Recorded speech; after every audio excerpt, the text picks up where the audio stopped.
Yes, this is country life in Jamaica. This is the back of my house. This is actually an unfinished section at the back of my house. And look, it's been overgrown with Cerasee.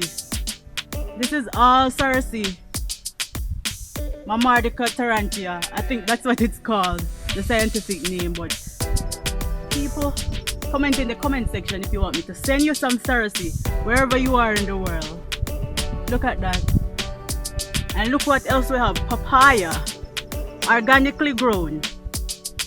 Okay, you can see it's growing right at the back of my house. And we're gonna pick papaya. This is an organic fruit, of course. And look, you can see my clothes on the line. Jamaica country style. We're picking another papaya. Yes. So we have 2 papayas. And we have Cerasee.